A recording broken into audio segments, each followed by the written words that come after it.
On today's Locked On Senators, we're joined by playoff Pilzy, Garrett Pilon, the hero against the Toronto Marlies. We talk all about the Calder Cup playoffs. And the Ottawa Senators head coaching search continues. We'll tell you about the latest candidate to come up in reports. All that plus exit interviews for Jake Sanderson and Artem Zub. That's all coming up on today's edition of the Locked On Senators podcast. Your team every day. You're Locked On Senators, your daily podcast on the Ottawa Senators. Part of the Locked On Podcast Network. Your team every day.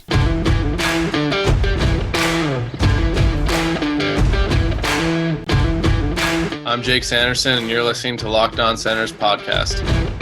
I'm Tim Stützle, and you're listening to the Locked On Senators podcast.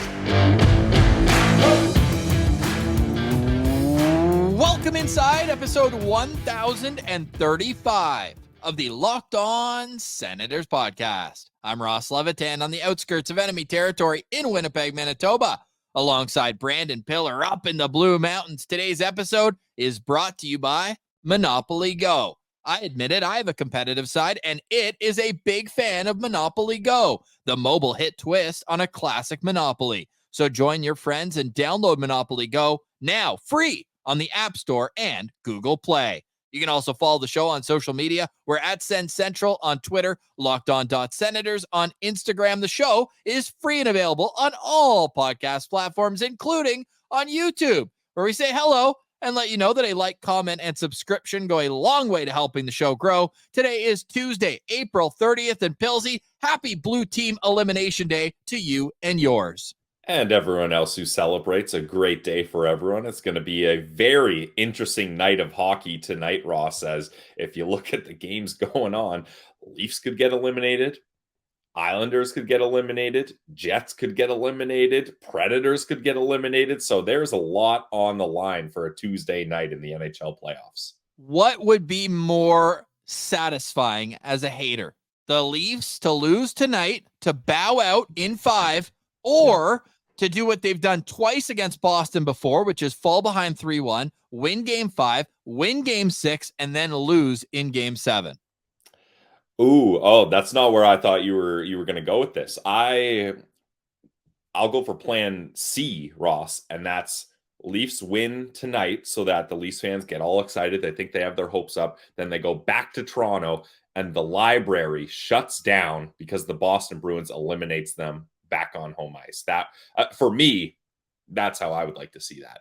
Either way, whether it's home or on the road, we know the Leaf pile will be very moist with tears after they are eliminated. Obviously down 3-1 in the series. They're already going to desperation mode. They're starting their other goalie. Joseph Wall will get the start, and Austin Matthews left the morning skate. More on Locked On Leafs, but have you ever seen a team in the playoffs where two of the players are just missing because of like illnesses? Yeah, I've just never seen it before. I'm not questioning people's reasons for not playing, but I've just never seen it before. It doesn't happen very often. And then when you have it happen to a team like the Leafs, where every little thing is dissected and the Leafs are harboring any information about these illnesses, it's weird. It's weird. And it certainly can't be a good thing. And it seems like this Leafs team is imploding as it's not going their way.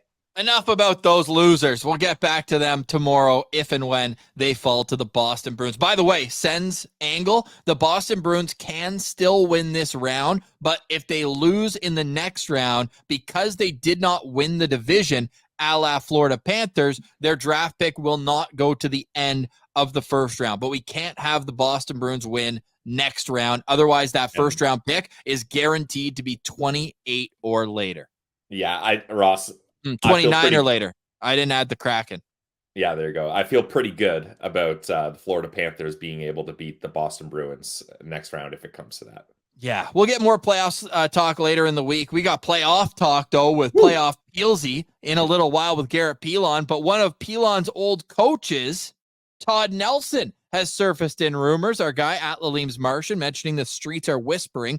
It's no way am I saying that this is a guarantee or that it's an amazing fit or whatnot, but it almost was peculiar that Todd Nelson wasn't on initial lists that were being made from the simple standpoint that he's the reigning AHL Coach of the Year, was just given that honor about 2 weeks ago, and last year led the Hershey Bears to a Calder Cup championship, and that's his second Calder Cup championship as a coach in the last 8 years. The other coming with Grand Rapids, I believe 2016 or 2017. So the guy's been a proven winner. In between his 2 stints in the AHL, he was an assistant coach on Rick Bonus's staff with the Dallas Stars, went to the Stanley Cup final with them. Now, the only NHL experience he has was with the Edmonton Oilers as an interim. He was the AHL head coach in Bakersfield and got called up. This was during their egregious tank where they got McDavid. So in Oklahoma City, though, the team was back in Oklahoma City. Sorry, but it was their farm team,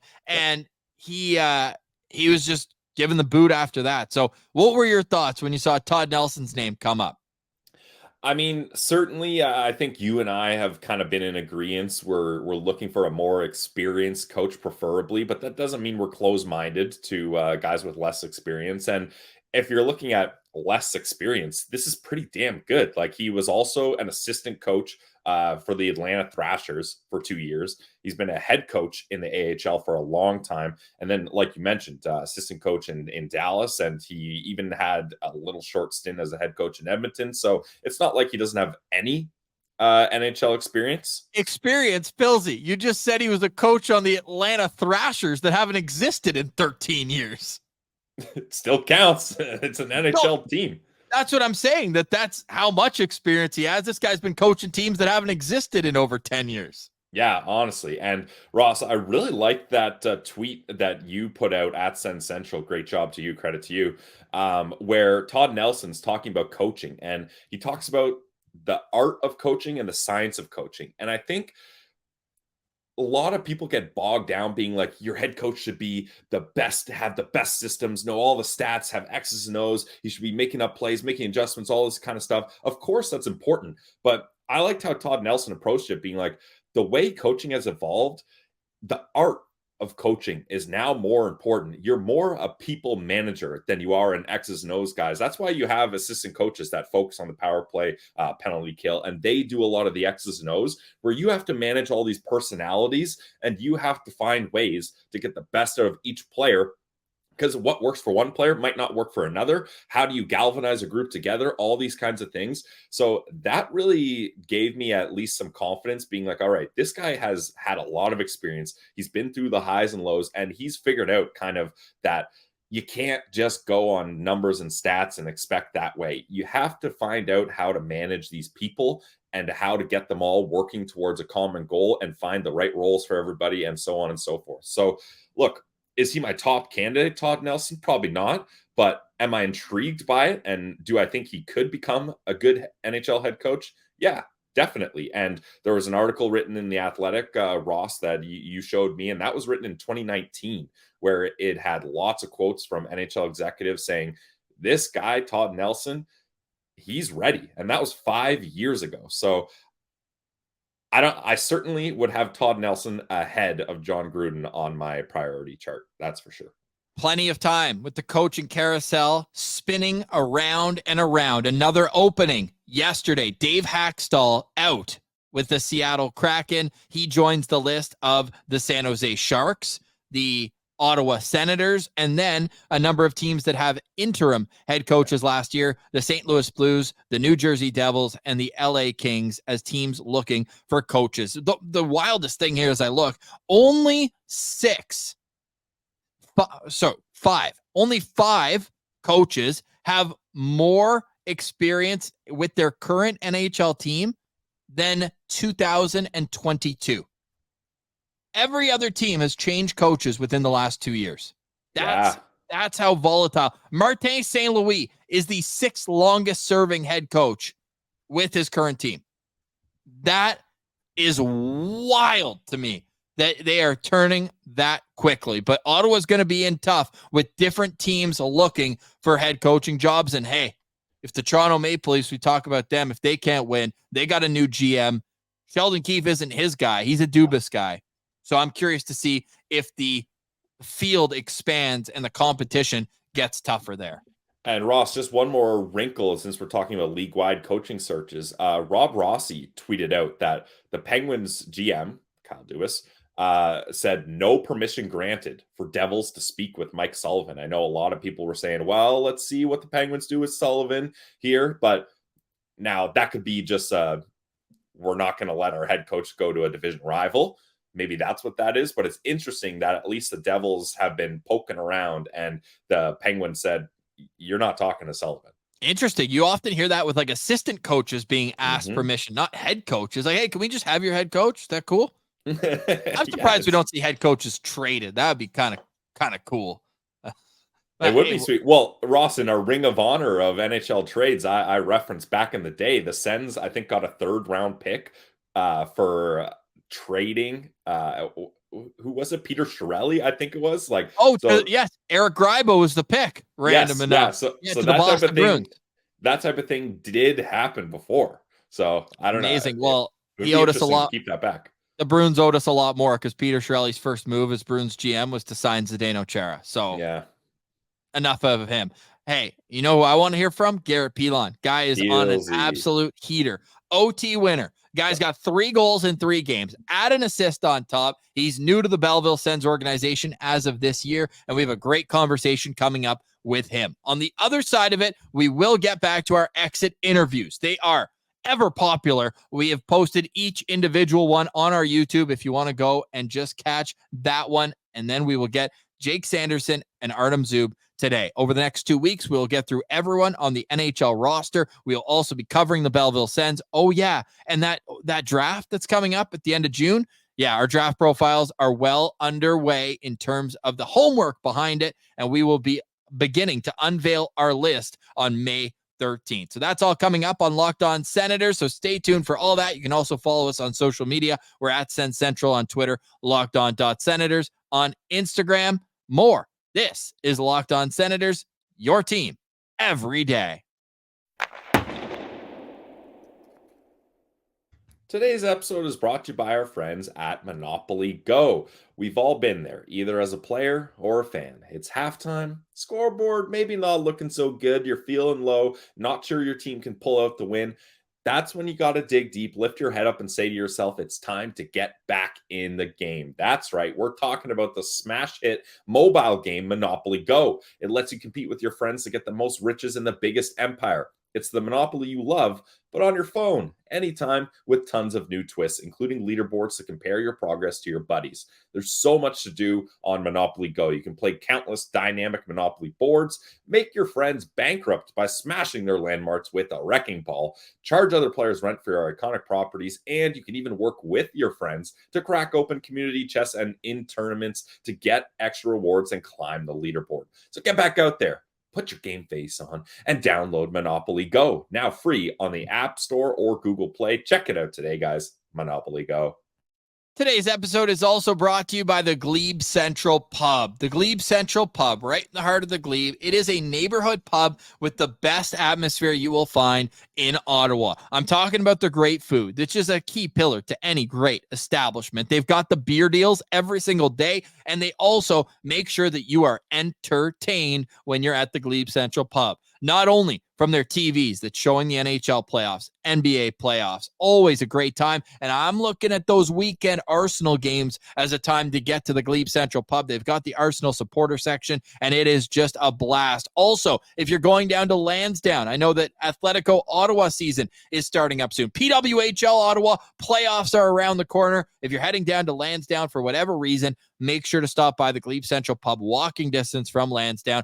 Always a good time. They've got open mic nights if you want to go have some fun there. They got live music every Saturday. There's always something going on. Like last night was wing night. Every Monday, wing night. Go devour some wings at the Glebe Central Pub. Pilzy and I did it last time we were in Ottawa, and we had an absolute blast at the Glebe Central Pub. So go visit them today. They're at 779 Bank Street, right in the heart of the Glebe. Let them know that Locked On Senator sent you. We love seeing the social. I saw our guy Sens fan in QC was at the GCP, and he told me the vibes are free at the GCP. So go visit them right in the heart of the Glebe, 779 Bank Street, and let them know that Locked On Senators sent you. All right, here's our conversation with Garrett Pilon. All right, we now welcome on a very, very special guest. This reigning Calder Cup champion just scored the biggest goal in Belleville Sens franchise history last Sunday, clinching the play-in series against Toronto. And I know it's early, but he also currently leads the entire AHL playoffs in scoring. It's our pleasure to welcome Belleville Sens alternate captain Garrett Pilon to Locked On Senators. Pilzy, how's it going over there, man? Good vibes in the room right now or what? Yeah, great vibes. Obviously, it's a quick turnaround for us. We're back to business, but yeah, vibes are high. So starting the round two at home, even though you're the lower seed, is it nice to just kind of roll in, stay sleeping in your bed for a few extra nights after that win on Sunday? Yeah, it's obviously a nice balance. I mean, it's when you have those games, you still need to win them. So obviously for us, we're looking forward here to these next two at home, and yeah, it's nice to stay here and not have to get right on the road. Now, the Battle of Ontario in the NHL hasn't really been what it usually is, but in the AHL, between the Belleville Senators and the Toronto Marlies, you guys have played close games all year. What was the intensity like between two closely matched teams, and especially the division and provincial rivals for you? Yeah, it was huge. I mean, obviously it's a 3-game series, but for us, we were playing those guys, I don't know how many times this year. And I mean, the rivalry stemmed, I think, even from last year. I think there was some heated exchanges. So obviously I think, it was a big thing for our group to get that win, especially against them. And, they played a great game too. I mean, two games that went to overtime. So in such a tight series like that, it really could win either way. And I think we did a good job pulling through. Well, you look at Belleville's history, right? The 2 games against Rochester 2 years ago, both go to overtime as well. Like it's a game of inches, and you guys were able to get past it this time. And you're no stranger to playoff hockey. I saw back in the WHL, you went to the final. Then last year, you win the Calder Cup with Hershey. What kind of experience are you able to pawn off on the guys in the room? Is it just kind of about keeping your cool, or how do you go about maybe the leadership aspect, wearing a letter in a room full of young guys? Yeah, I mean, I think we have some older guys too, like Josh Curry, that does a great job, making sure we're staying level-headed. I think for a guy like me, it's bringing a certain intensity too. I think you want to stay level-headed, but you don't want to become complacent. So there has to be a level of competitiveness mixed with not losing your cool, and I think we have a good mix of that in our room right now. That kind of helps us stay calm in those like high-pressure scenarios. That's what the playoffs is. It's so many little high-pressure scenarios. Now, you're someone that was drafted by the Washington Capitals. You spent your whole career in that organization. So what has the transition been like for you, having been so comfortable being there, and now you're in a new franchise, new country, you're in Belleville? Like, what was that switch like for you, and how's it been going? Country's not out of the norm. I'm from Canada, so it's great. I'm back. I'm getting my Tim Hortons. That's awesome. All that sort of stuff. So yeah. I mean, yeah, it was definitely an adjustment. I mean, you get so comfortable with the systems, all that, and it's more than you think. And I think I gained an appreciation for guys that have to like move around a lot more than I have had to in their careers and like still produce, because obviously the group was great, like meant kind of meshed well with the guys right away, but like new systems, new coaching staff, all that, new city, it does. The first couple months were a bit of an adjustment, so to get the footing underneath me and get playing good hockey was obviously a new thing. And this is an organization that's had a few guys who have been here for a long time, just like you were in the Hershey system for a long time, like Igor, Lassie, and Cole Reinhardt, all over Mads. 200 games, and Mads too. But can you tell from those guys just how long the road has been for the franchise to get to where you guys are right now and could be heading going forward? Yeah, I mean, you can tell. I mean, Soko is a very passionate player and a passionate person. I think you can see it on his celebrations, everything, which I love, honestly. I mean, I'm not an overly exuberant guy, I would say. But to see him excited like that, it definitely like brings an understanding how much wins and all that kind of mean to this organization and to them personally as well. So it's exciting. I mean, I want to go far in the playoffs, not only for every single guy in the room, but more so those guys as well. You think Igor is going to be able to one-up that Selly if you guys get past Cleveland? I think if he has a big goal in these next series, which I would expect for him to have, I think there's going to be some pretty big celebrations. He might strip. Like, I don't know what he's going to do next, because that was like we call it a WWE style celebration on the ice after that Laval win in Game 71. Yeah, I love it, honestly. It's good stuff, that's for sure. So we were talking with Igor right after you guys clinched the playoffs, and game 71, you clinch against Laval, but oh no, you look at the schedule, game 72 in Laval. I know you and Igor didn't play that game, and you might not have been wanted to be seen in the tracksuits in the arena. You guys have a little shopping spree before the game or what? Yeah, it was funny. Well, we weren't sure who was sitting and all that kind of. We knew Igor was sitting because of the celebration and his safety. His DMs must have been a mess after that from Laval fans. Yeah, I think they were for the most part, which is kind of funny. I feel like I haven't gotten many hate DMs, but he was getting tons. So yeah, we went to the mall and we bought some new clothes for dinner. So we weren't going out for dinner in our Belleville Sens tracksuit because that's all we brought on the road trip. It was a quick trip after the game. So all we had packed was our tracksuits. So we didn't want to be walking around. So we went to the Lululemon actually, and I got a whole new outfit. There you go. Now, did anybody give you dirty looks? Like, because Igor's a recognizable character. Yes. Not overly. I mean, you could definitely see when we went to go sit, we were on the upper concourse. We had to walk a little stretch to get to our seats. And you could tell some people were looking at him, but no one was, I don't think I would say drunk enough or anything to yell or anything at him. Quite yet, but yeah, we were pretty noticeable. That atmosphere is wild too. We saw, I think it was the home opener, not this year, but last, but that Laval rink can get pretty bumping in there. Yeah. I mean, it's a great thing for that team too. I think for them, you can definitely feel it on the ice, momentum swings. They'll be down 6-1 and they'll get a goal and the whole barn will erupt. And all of a sudden it's like, oh my God, they're getting another one and another one. And you're like, we need to call a timeout here. Like, yeah, there's definitely some good energy in that rink. That's for sure. Yeah, no doubt. Pills. Yeah. Now, the AHL, we already talked about it. You're playing in the division a lot. So you talked about Laval, you talked about Toronto. Now you're moving on to the next round up against the Cleveland Monsters. What's been your experience this season going up against that team? And how do you think you need to play to be successful up against them in a 5-game series? I mean, for the most part, we only saw them, I think, 4 times this year. And I think groups changed so much too. Like, I think they've obviously had a lot of guys come back. We've had a lot of guys up and down come back. So it's almost like 2 new teams are kind of playing each other right now. So as much as we need to focus, kind of cliche on them, we got to make sure that we're just playing our same brand of hockey, which is, it's physical, it's north, it's, mean in your face kind of hockey. And I think if we do that and we need to make adjustments, mid-game or something, we can do that if they're doing something specific. But for the most part, we got to just focus on our game. Yeah, well, it's been working, man. You guys are deep now that you've got everybody in the mix. That's 4 lines that can bring a little something different. As a guy who's new this year, is there something in particular, a player that you didn't know too much about that's really caught your either respect or attention throughout the season?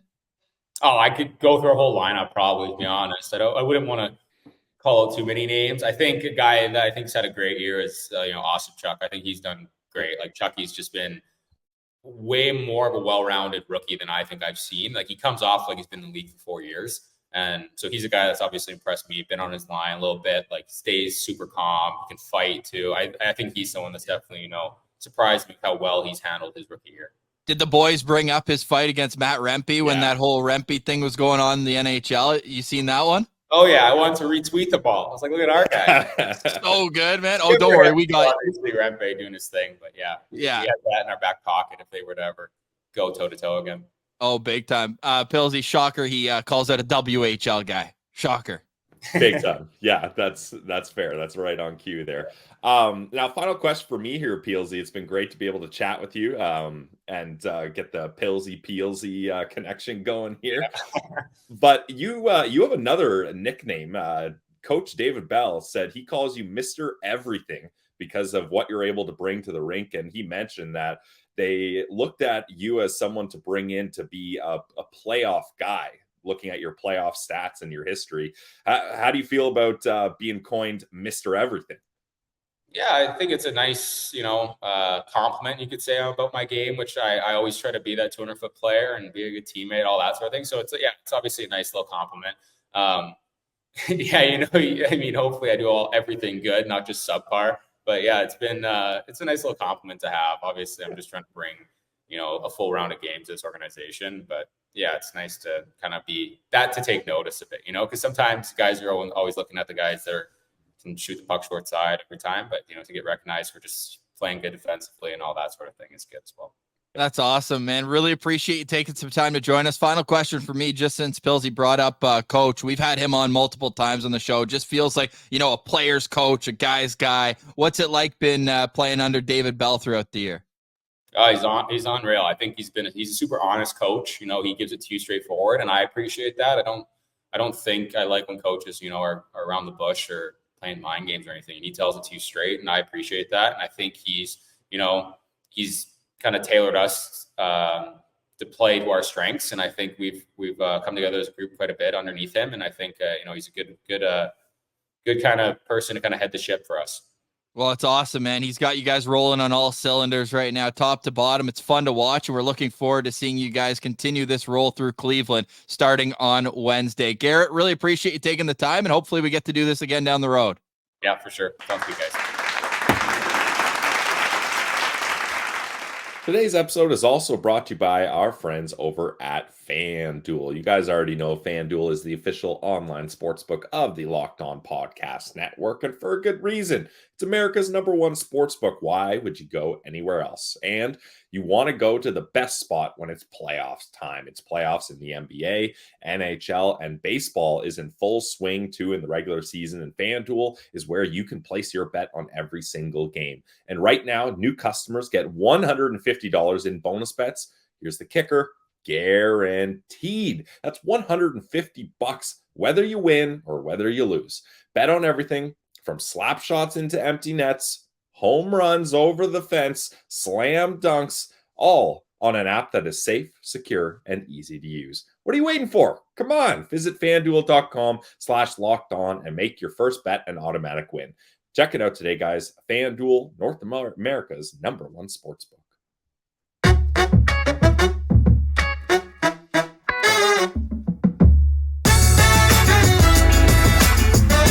All right, Pilzy.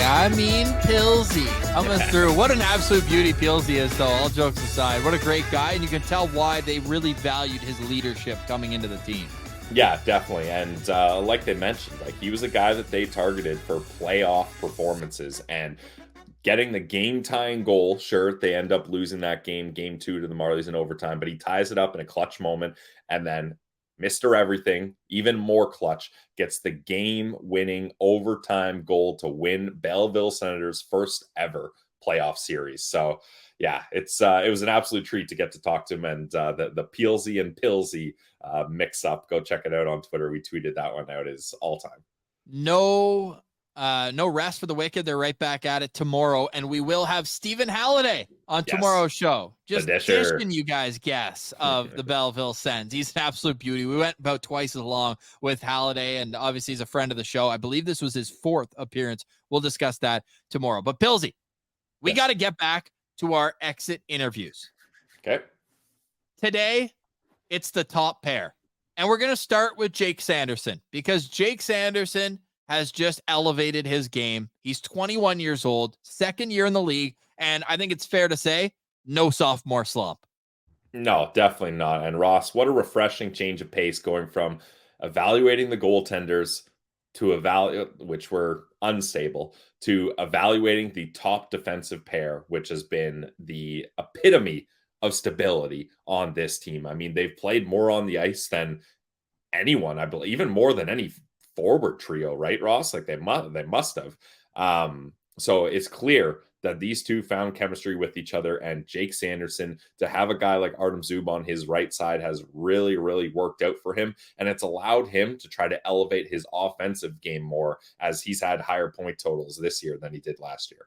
The pair of Jake Sanderson and Artem Zub played 828 minutes together, and the next most out of any forward or defensive combination for Ottawa was Jacob Chychrun with Jacob Bernard-Docker at 431. So almost double anybody else, and rightfully so. It was working. And with Jake Sanderson in 79 games, he set a career high in goals with 10, a career high in points with 38. He was a +8 on a team whose goal differential was not great, and his 5-on-5 expected goals percentage was one of the best on the entire team. You look at every statistic, whether you want to go advanced analytics, whether you want to go basic, time on ice, the way he kills penalties, everything about Jake Sanderson's game screams elite. I thought that there were some times early on in the season where maybe he was getting overwhelmed, especially defending the rush. I felt like there were a couple plays where,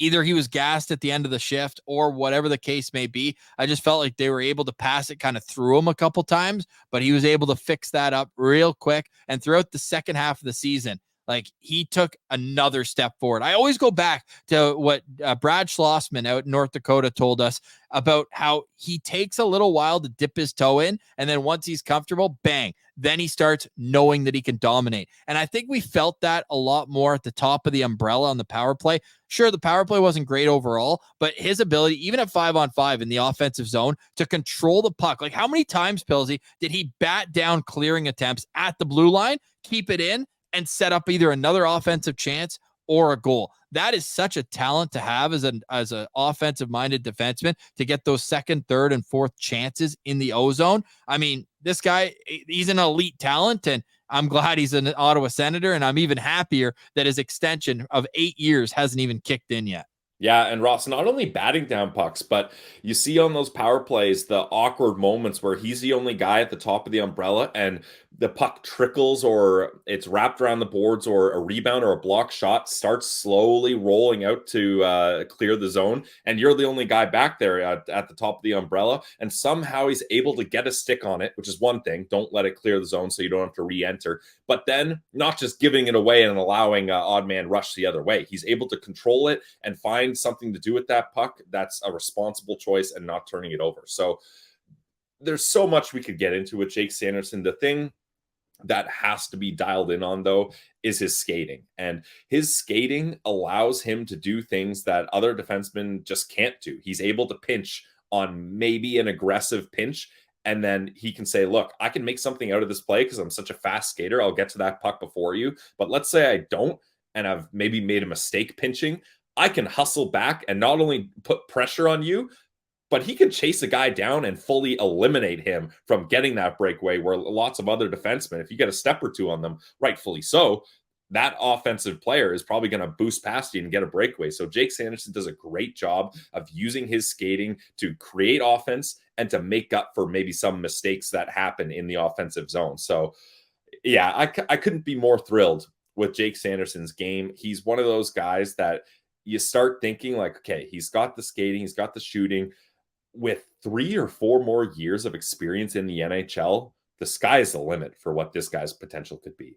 And I'm really looking forward to his next evolution, because I know he watches a ton of Cale Makar. They're both Calgary guys. They're both guys. And I'm sorry, Jake, I know you're from Montana, but you spent some time in Calgary. I get it. So with Cale Makar as the king of getting pucks through traffic on net, I'd like to see, and I know that Jake Sanderson watches a lot of Roman Josi as well. Like, he's watching the right guys for his style. Miro Heiskanen, another one that in the past he's brought up. Like, these are the elite two-way defensemen, not just one way.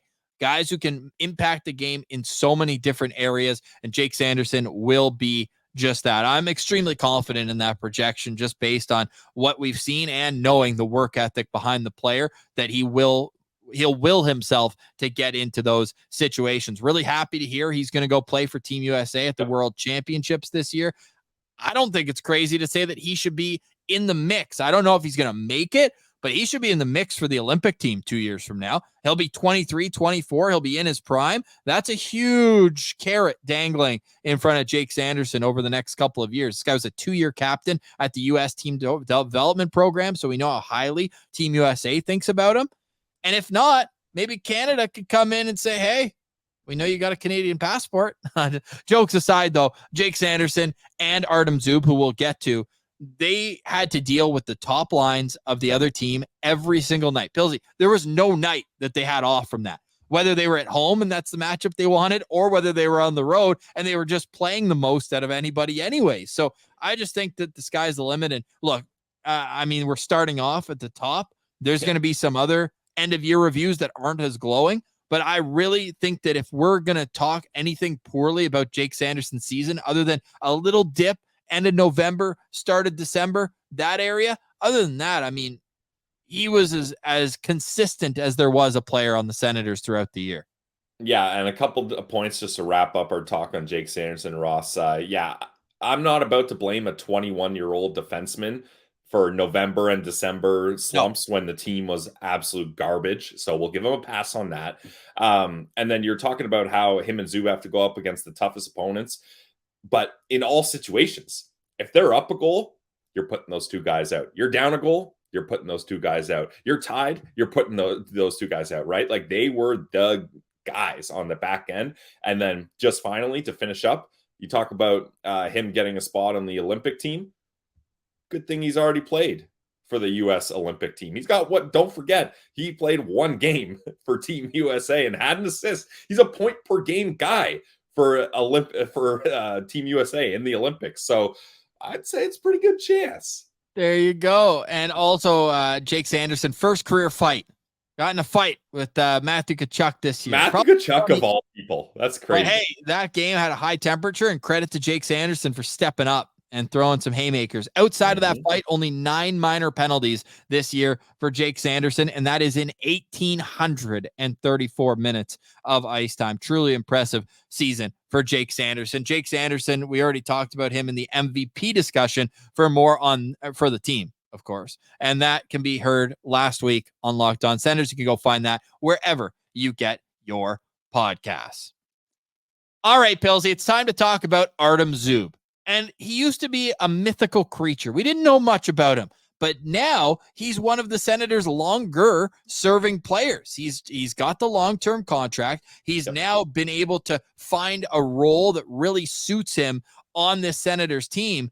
And can you believe it that he's already played 4 seasons with the Ottawa Senators? Yeah, like he's a vet on this team, which is crazy to think. Excuse me. But yeah, the thing with Artem Zub is I think when he originally started finding his place in the NHL after coming over the KHL, everyone started. Once DJ finally played him. Yeah, it took a couple weeks. But I think everyone started to think, wow, we finally found a partner for Thomas Chabot. And they tried that. I don't know. Like, what would you say, Ross? Middling success? Like, they were okay, but they're good, not great. Yeah, it just didn't seem like if you're looking for a top pair, they weren't it. They just weren't able to bring that like Artem Zub is able to do it with Jake Sanderson. And Zub has been a big part of this team. I feel like you ask any fan of 31 other teams and they're like, Zub, like cool, like we don't really know about him. But if you talk to Sens fans, they know how much of an impact he has on this team.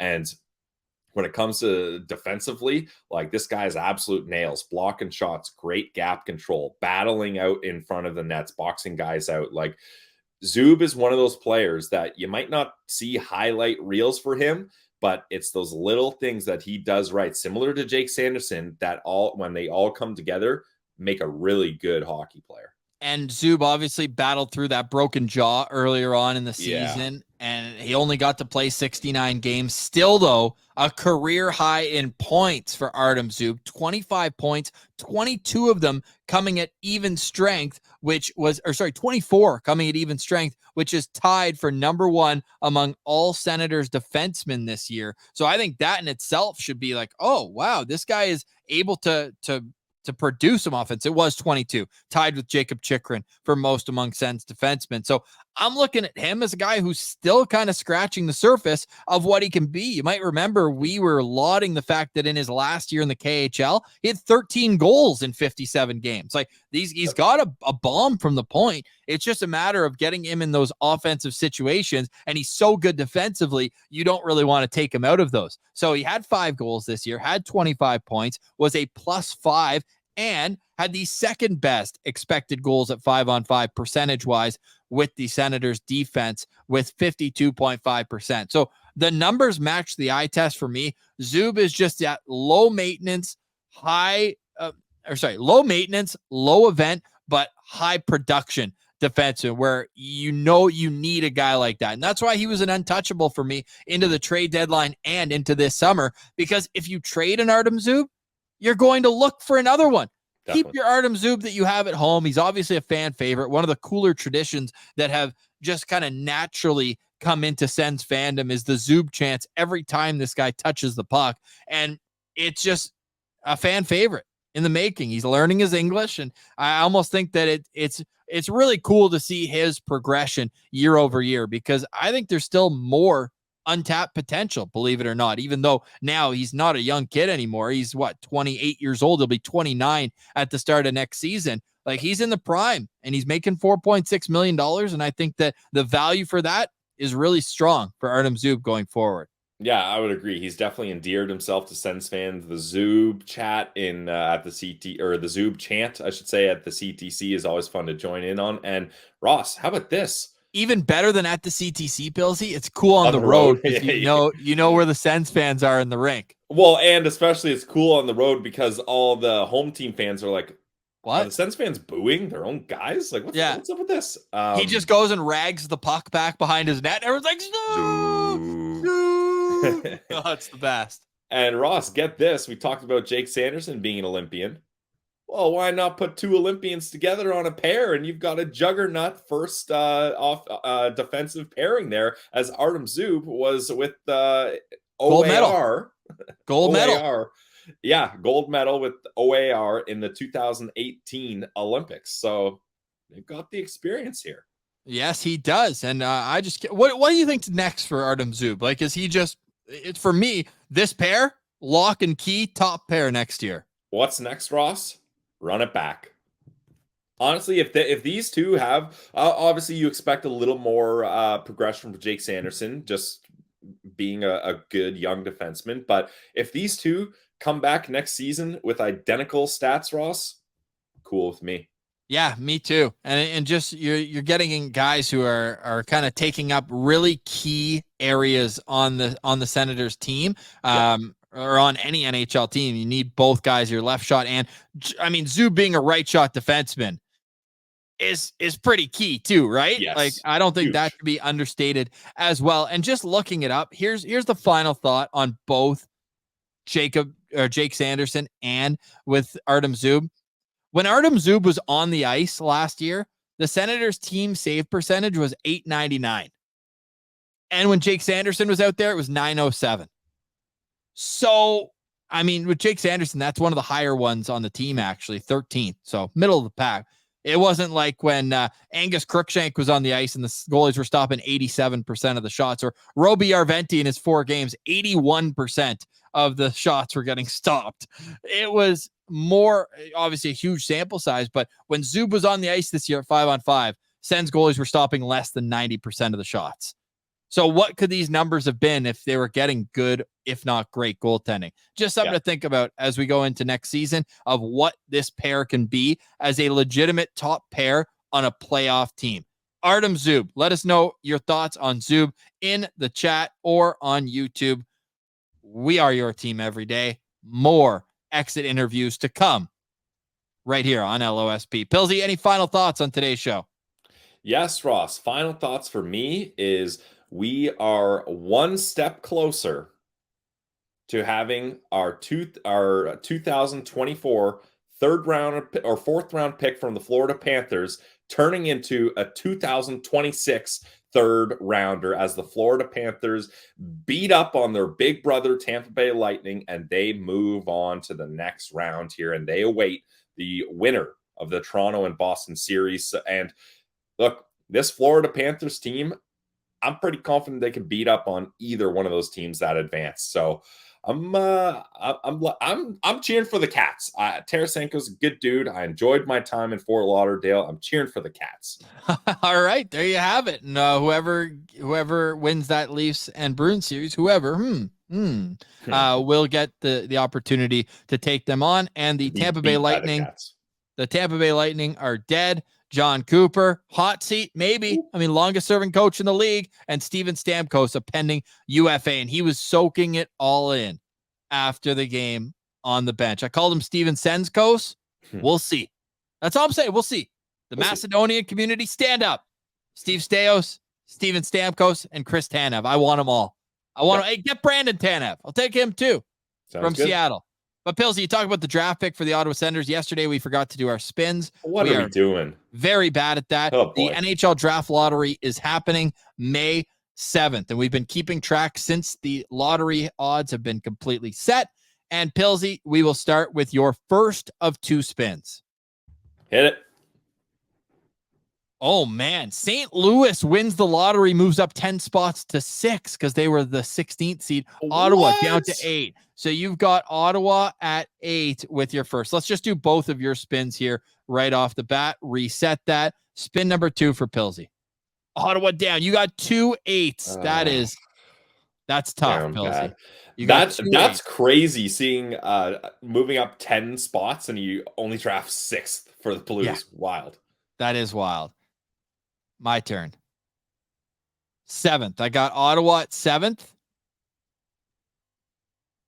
And we got Ottawa at 8th with Buffalo winning the lottery. No. That is tough. So that's my first time spinning 7 and I got 8. 8 seems like it's the popular one. Hopefully the Citizens can save us here. We'll get 2 spins for the Citizens here right now. Number 1. Let's go.